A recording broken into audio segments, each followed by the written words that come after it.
Hello guys and welcome back to another video of our channel. So આજના લેક્ચરની અંદર આપણે ધોરણ 9 ગણિત એની અંદર આપણે જોઈ રહ્યા હતા ચેપ્ટર નંબર 2 બહુપદીઓ અને સ્વાધ્યાય 2.4 આપણા દાખલા નંબર 1 થી 11 ના બધા જ દાખલાના કમ્પ્લીટ કર્યા હતા. આજના લેક્ચરની અંદર આપણે નેક્સ્ટ દાખલો જોઈશું, દાખલા નંબર 12, કે જેની અંદર આપણને રકમની અંદર આપેલું છે કે ચકાસો કે x ઘન પ્લસ y ઘન પ્લસ z ઘન માઇનસ 3xyz બરાબર આપણે શું ચકાસવાનું છે તો કે 1/2 x plus y plus z અને કૌંસની અંદર x માઇનસ y નો સ્ક્વેર y માઇનસ z નો સ્ક્વેર અને z માઇનસ x નો સ્ક્વેર આના બરાબર આ રીતે ચકાસવાનું છે. મતલબ ડાબા બરાબર જવાબ આપણે શું કરવાનું છે, સાબિત કરવાનું છે. એકદમ સિમ્પલ દાખલો છે. 3 થી 4 સ્ટેપની અંદર આખો દાખલો શું થઈ જશે, કમ્પ્લીટ થઈ જશે. સો વિડીયોની અંદર ખાલી અંત સુધી બને રહેજો, તમને આખો દાખલો કમ્પ્લીટ આવડી જશે એ મારી ગેરંટી છે. સો આપણે સ્ટાર્ટ કરીએ. પહેલા નંબરની અંદર આપણે શું લખીએ, ડાબા લખીએ. ડાબા મતલબ ડાબી બાજુ, અને ડાબી બાજુ બરાબર આપણે શું કરવાનું છે, જમણી બાજુ સાબિત કરવાની છે. સો ડાબી બાજુ આપણને શું આપે છે, આ ડાબી બાજુ, આ થશે બરાબરની જમણી બાજુ. ડાબી બાજુ શું આપે છે, x ઘન પ્લસ y ઘન પ્લસ z ઘન માઇનસ 3xyz. હવે આપણે દાખલા નંબર 11 જોયું તો એની અંદર આપણને સેમ ટુ સેમ આ જ પદ આપેલું હતું અને આપણે શું કર્યું હતું, એના અવયવો પાડ્યા હતા અથવા તો શું કહીએ એનું વિસ્તરણ કર્યું હતું. તો કે બરાબર હવે આનું અવયવ કઈ રીતના પડશે તો કે x y z, x ઘન y ઘન z ઘન એનું ઘનમૂળ એટલે x y z ત્રણેયનો સરવાળો x plus y plus z. પછી શું આવશે તો કે મોટો કૌંસ લખીશું અને મોટા કૌંસની અંદર આપણી પાસે શું આવશે, જે x y z હતો એનો આપણે શું કરીશું, સ્ક્વેર કરીશું. તો x square plus y square plus z square. પછી અહીંયા માઇનસ તો માઇનસ પહેલા બે પદનો ગુણાકાર મતલબ x y માઇનસ બીજા બે પદનો ગુણાકાર મતલબ y z માઇનસ ત્રીજા બે પદનો ગુણાકાર તો ત્રીજું અને પહેલું પદ મતલબ z x. કમ્પ્લીટ આટલા સુધી. હવે આ જે નિયમ રહ્યો, આ જે સૂત્ર રહ્યું આપણને યાદ આવવું જોઈએ. શું કરવાનું, પહેલું બીજું ત્રીજું પદનું ઘનમૂળનો સરવાળો કરી દેવાનો. x ઘન y ઘન z ઘનનું ઘનમૂળ x y z નો સરવાળો, કૌંસની અંદર x નો સ્ક્વેર, એનો શું કરવાનો, સ્ક્વેર કરવાનો, x square y square z square. પછી માઇનસ પહેલું પદ બીજું પદ માઇનસ બીજું પદ ત્રીજું પદ અને માઇનસ ત્રીજું પદ અને પહેલું પદ. તો બરાબર હવે આપણે અહીંયા જોઈ શકીએ કે આપણને શું કરવાનું છે, x plus y plus z તો રહ્યું આપણી પાસે સહજ, પણ એ સિવાય આપણે શું લાવવાનું છે, 1/2 એની અંદર વધારાનું લાવવાનું છે. તો આપણે શું કરી દઈએ, આખો કૌંસ રહ્યો એને 2 વડે ગુણીએ અને 2 વડે ભાગીએ.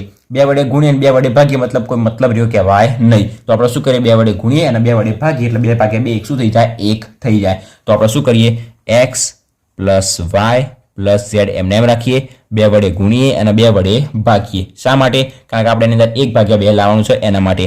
તો આ કૌંસની અંદર આપણી પાસે હાલ એમને એમ રાખીએ, x square y square z square minus xy minus yz minus zx. તો બરાબર આ જે બે રહ્યા નીચેના બે એને આપણે આગળ લઈ જઈએ તો અને આ ઉપરના જે બે રહ્યા આપણે કૌંસની અંદર ગુણી દઈએ. તો 2/2 ને આપણે શું લખી શકાય તો કે 1/2 અને ગુણ્યા 2 લખી શકાય, કારણ કે 2 એકા થશે 2 અને ભાગ્યા 2. તો જે 1/2 રહ્યો એને આપણે આગળ લાવી દઈએ, 1/2. પછી x plus y plus z. તો આટલું આપણને મળી ગયું. હવે જે ઉપરના જે બે રહ્યા એને આપણે કૌંસની અંદર ગુણી દઈએ. તો 2 જે રહ્યું એ આપેલા અંદરની અંદર જે રહ્યા બધા પદો જોડે ગુણાશે. તો x સ્ક્વેર ગુણ્યા 2 એટલે 2x સ્ક્વેર. પછી 2 એ y સ્ક્વેર જોડે ગુણાશે તો 2y square plus 2z square minus 2xy minus 2yz અને માઇનસ 2zx. કમ્પ્લીટ એટલા સુધી. તો આપણે શું કરીશું, બરાબર. તો બરાબર 1/2 પછી x plus y plus z એમના એમ. હવે 2x સ્ક્વેર એને આપણે શું લખી શકાય તો કે x square plus x square લખી શકાય. કમ્પ્લીટ હું તમને સ્ટેપ બાય સ્ટેપ સમજાવું છું તો ધ્યાનપૂર્વક સમજજો. 2x સ્ક્વેર એટલે શું લખી શકાય, x square plus x square એટલે 2x સ્ક્વેર.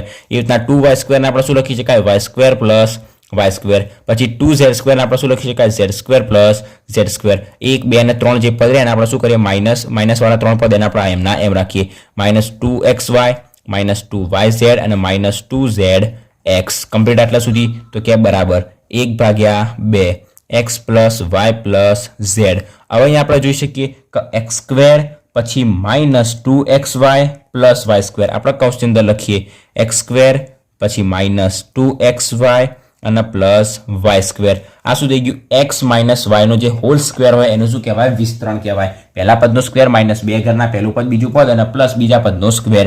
એ સિવાય આપણે અહીંયા બીજા નંબરની અંદર જોઈ શકીએ તો કે x આપેલું છે, અહીંયા z વાળું પદ આપેલું છે, એક x વાળું આપણું પદ પટી ગયું તો પ્લસ આપણે એમના એમ મૂકી દઈએ. હવે એક x સ્ક્વેર કમ્પ્લીટ થઈ ગયો. હવે બીજો x સ્ક્વેર લઈએ તો x સ્ક્વેર કોના જોડે આપેલો છે, z વાળા જોડે આપેલો છે. તો બીજા કૌંસની અંદર લખીએ x સ્ક્વેર પછી -2zx અને જે એક z² આપણે અહીંયા લઈ લઈએ તો +z² કમ્પ્લીટ અને પ્લસ બીજા નંબરની અંદર x² નું કામ પતી ગયું, y² એક આવી ગયો તો બીજો y² આવશે, પછી -2yz અને પ્લસ શું આવશે z². તો એ આપણને ટોટલ 1 2 3 4 5 6 7 8 9 પદો આપેલા હતા. તો 1 2 3 4 5 6 7 8 9 પદો ગોઠવાઈ ગયા complete. x² - 2xy plus y², પછી x² - 2zx plus z², y² - 2yz plus z². આપણે ગોઠવી દીધા. તો 1/2 x plus y plus z એમના એમ. હવે આપણને જોઈને જ ખબર પડી જાય આ શું કહેવાય, તો જે કે x - y નો જે હોલ સ્ક્વેર હોય એનું વિસ્તરણ કહેવાય. તો કૌંસની અંદર આપણે શું લખીશું,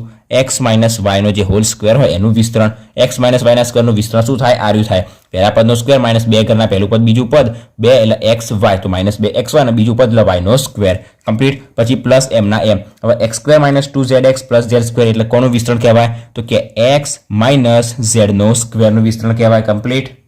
અને જો આપણે એવી રીતના જો x² - 2zx પ્લસ z² ની જગ્યાએ આપણે જો z² ના પહેલા લખીએ અને x² ના પાછળ લખીએ, મતલબ z² - 2zx પ્લસ x² લખીએ તો અહીંયા આપણે શું લખી શકાય, x - z ની જગ્યાએ z - x લખી શકાય. હવે હંમેશા એક વાત યાદ રાખવાની, x - z લખો કે z - x લખો, જો ઉપર એનો સ્ક્વેર હોય તો ચાલે. તો x - z ની જગ્યાએ આપણે z - x લખી શકાય કમ્પ્લીટ. કારણ કે જો ઉપર સ્ક્વેર હોય તો ચાલે, સ્ક્વેર હોય તો ચાલે, 4 ઘાત હોય તો પણ ચાલે, જો બેકી ઘાત હોય તો ચાલે. તો x - z ની જગ્યાએ આપણે શું લખી શકાય, z - x નો સ્ક્વેર લખી શકાય બરાબર. શા માટે આપણે z - x નો સ્ક્વેર લખ્યો, કારણ કે જે સાબિત કરવાનું છે તે શું લાવવાનું છે, z - x નો સ્ક્વેર.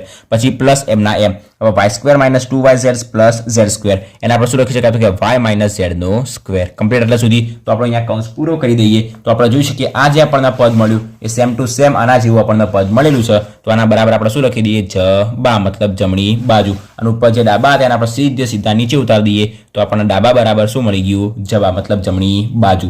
તો આપણો જે દાખલા નંબર 12 તો શું થઈ ગયું, અહીંયા કમ્પ્લીટ થઈ ગયો. એકદમ સિમ્પલ અને સરળ હતો.